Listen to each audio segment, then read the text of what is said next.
All right, the chair now recognizes himself for 5 minutes.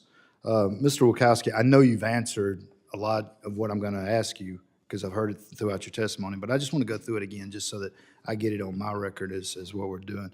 And I've spent some time reviewing the national strategy to develop statistics for environmental, economic decisions, and natural capital accounting.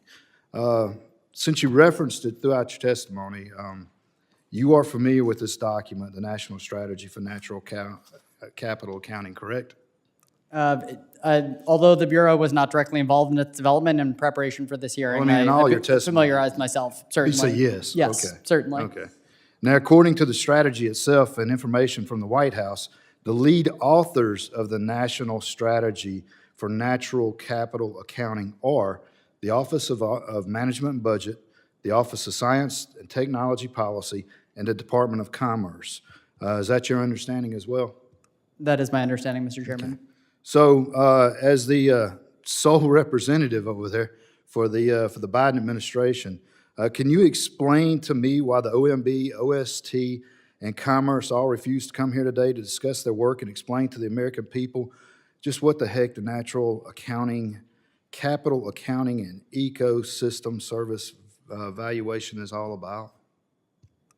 Congressman, I can say that the Department of the Interior does its best to accommodate witness requests from the committee at every opportunity, and I'm pleased to be here today to talk about the work we're doing at the BLM. Let me just ask you point blank then, why are OMB, OSTP, and Commerce refusing to testify in front of Congress on this important issue? Again, Congressman, I can only speak for the Department of the Interior that I know the department does its best to accommodate witness requests from the committee, and I'm pleased to be here today to speak about the work at BLM. Do you think it's fair that OMB, OSTP, Commerce, and frankly, the White House just left you here all alone, stranded on that island over there, just to answer questions about a national strategy document that were authored by other agencies? You think that's fair? Congressman, again, I really can only speak to the department. I know that at the Department of the Interior, we do our best to accommodate witness requests from the committee at every opportunity. So you think it's fair OMB and OSTP authored a strategy and issued directives on how the Department of Interior and the Bureau of Land Management should implement the strategy, but then left you here to answer all the questions about their strategy and the directives? Do you think that's fair? Congressman, again, I really can only speak to the Department of the Interior's considerations for witnesses. Listen, but, man, I tell you what, I'll answer it for you. No, it's not fair. It's absolutely a shame that the Biden administration left you here all by yourself to answer the questions about a major national strategy that was written by 3 other agencies who refused to testify in front of Congress here today.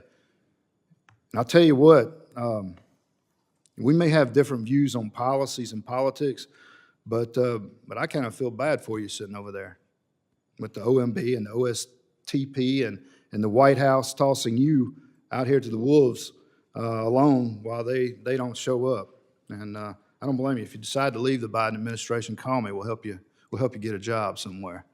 But let me just finish by saying this.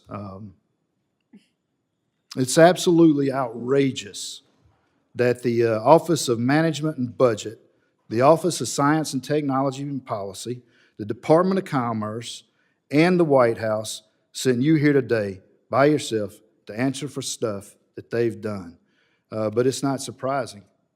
I mean, it speaks volumes, and it's complete lack of accountability from this administration. And as we know from the elderly man with poor memory in the White House all the way down, that the Biden administration doesn't like getting questions. But we're going to keep asking questions. We're going to keep getting answers, whether President Biden likes it or not. And with that, I yield back, and seeing no other members asking questions. Mr.